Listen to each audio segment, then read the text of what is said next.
Silaturahim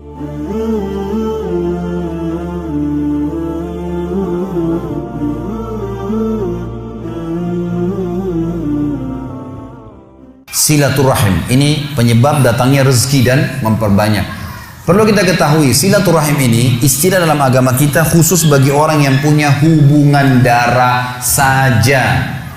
Bukan semua orang muslim, gitu kan? Kalau seorang muslim umumnya kita mengatakan ukhuwah, persaudaraan. Kalau sila artinya hubungan, rahim hubungan darah, hubungan darah. Makanya kata Nabi SAW, telusuri jalur nasab kalian. Saya sarankan sini teman-teman, mulai malam ini kalau bisa, coba ingat-ingat siapa kakeknya, ayah kakeknya. Kalau ada orang tua kita yang masih hidup, tanya, buat jalur nasab. Karena Nabi SAW mengatakan, telusuri jalur nasab kalian.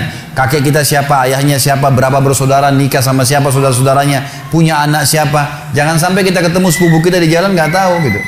Ada rahim dengan kita, gitu kan. Kata Nabi SAW, telusuri jalur nasab kalian, karena akan memudahkan kalian silaturahim. Silaturahim.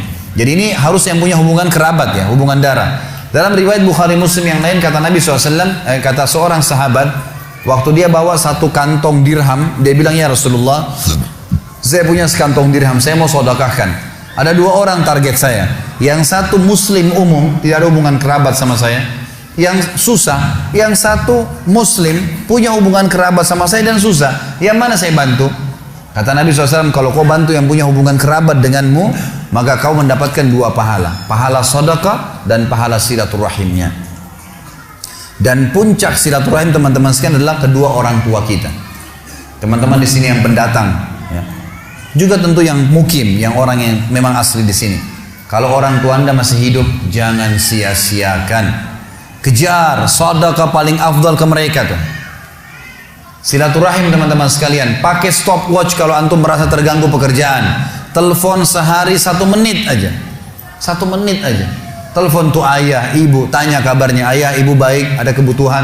Oh enggak ada nak, baik doain ya. Mereka bilang semoga kau selamat nak, sudah luar biasa tuh.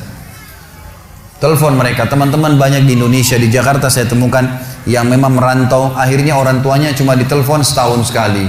Ah gampang nanti kalau Idul Fitri mudik sekalian ketemu.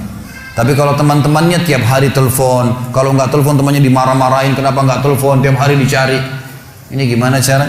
Padahal orang tua itu puncak silaturahim. Teman-teman coba renungin. Ada seorang syekh di Saudi, di Jeddah, dia lagi isi pengajian. Kemudian saking pentingnya dia tahu ya, ini orang tua bagaimana. Dia bilang, saya ditelepon oleh seorang laki-laki. Dia bilang, saya nggak kenal. Laki-laki ini bilang, syekh, tolong bantu saya nih, apa jalan keluarnya? Sejam lagi saya akan divonis oleh pengadilan, dipenjara 10 tahun karena saya difitnah. Difitnah, data-data palsu semua dikasih ke pengadilan dan saya difitnah. Apa saran Anda nih? Kira-kira apa yang saya harus lakukan nih supaya Allah bisa menyelamatkan saya? Kata syekhnya ini, saya dengar ceramahnya, dia bilang begini, menarik sekali kisahnya. Dia bilang, apa kau masih punya orang tua yang hidup? Kata orang itu, ayah saya sudah meninggal, ibu saya ada.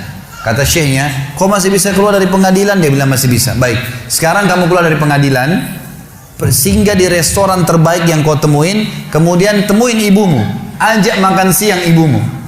Kata dia, syekh, sejam lagi saya divonis penjara 10 tahun. Bagaimana bisa mau makan lagi sama orang tua? Kata syekhnya, kalau kau mau jalanin saran saya, jalanin itu.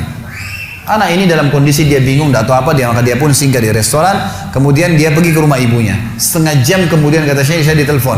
Syekh, jazakallah khair, semoga Allah balas Anda dengan kebaikan. Kata syekhnya, kenapa? Dia bilang, saya baru ditelepon oleh pengadilan, ternyata orang yang membuat fitnah buat saya terbongkar kedoknya dan dia sekarang akan divonis 10 tahun. Gitu kan? Dan semenjak saya masuk di sini, saya makan sama ibu saya, sekarang saya depan ibu saya, dari pertama saya masuk, terus lisannya ibu saya mendoakan, semoga kau selamat nak, terima kasih kau sudah datang bawa makanan. Hanya membawa makanan. Orang tua kita teman-teman sekalian tahu menilai tahu menilai pemberian anak kita. Pemberian kita. Tidak pernah orang tua itu diberi sesuatu yang sederhana, seperti teman kita masih bisa marah, atau pasangan kita masih bisa merengut. Orang tua selalu berterima kasih dengan apapun yang kita berikan sedikit. Ada seorang anak di Jeddah meninggal dunia. Seorang syekh lagi sholat, suaranya insya Allah bagus sekali kalau dia jadi imam. Saya banyak cerita tentang Saudi karena saya pernah kuliah di sana teman-teman. Jadi bukan karena Saudinya. Kalau Anda punya cerita di Indonesia mungkin bisa terjadi di mana-mana tentunya. Saya cerita tentang ini karena saya tahu gitu. Di Jeddah ini ada satu orang syekh, suaranya bagus. Kalau sholat Jumat penuh masjid. Kalau dia jadi imam, Masya Allah suaranya gitu. Dia juga kalau khutbah, hampir semuanya orang nangis kalau bicara masalah akhirat. Khusyuk, jadi dia ikhlas sekali gitu. Dia cerita dalam salah satu khutbahnya, saya dengarkan ceramahnya. Dan ini tradisi saya suka dengar ceramah-ceramah. Walaupun saya sudah sering isi ceramah gitu kan. Kita tidak boleh batasi dengan ilmu. Selalu kita merasa haus dengan ilmu itu. Maka saya dengar ceramah, dia mengatakan pada saat saya salah satu Jumat, saya lagi jadi imam, di rakaat kedua, pas sujud pertama ada suara gemuruh tengah-tengah masjid. Dia bilang, lalu saya salam, saya tanya, saya pakai mic, kenapa itu, ada apa? Dia bilang, Syekh, ada orang jatuh tadi waktu sholat sujud rakaat kedua, sujud pertama jatuh. Kata Syekhnya, berikan dia ruang biar dia bernafas dan tolong antar beberapa ikhwah, tolong antar ke rumah sakit terdekat. Waktu diantar, kata dokternya, orang ini sudah mati setengah jam yang lalu. Maksudnya pada saat dia lagi sujud di hari Jumat, gitu kan? Ini luar biasa. Kata Syekhnya, ini jelas-jelas husnul khatimah.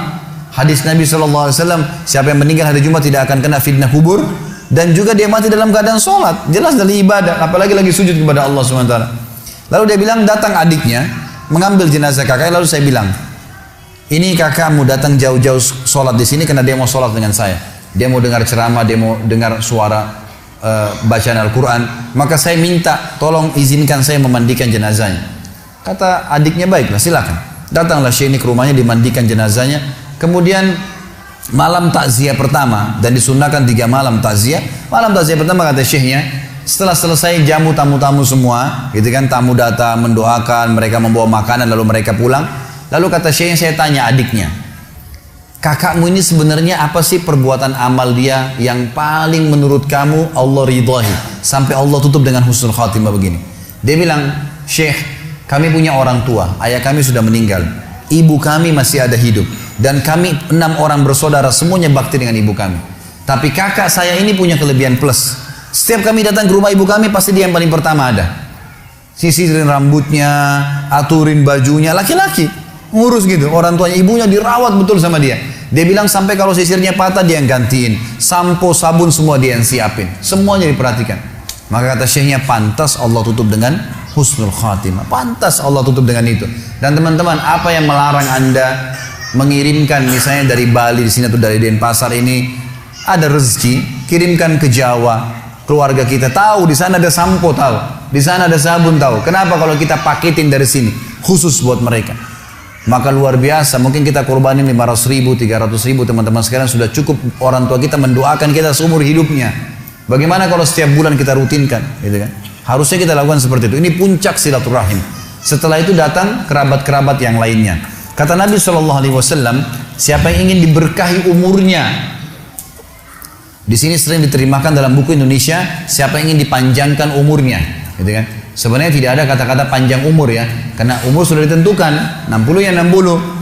Tapi di sini maksudnya diberkahi.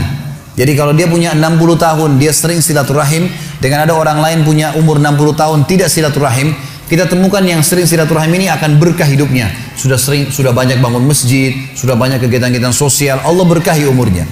Siapa yang ingin diberkahi umurnya dan diluaskan rezekinya, maka dia sebaiknya melanjutkan silaturahim.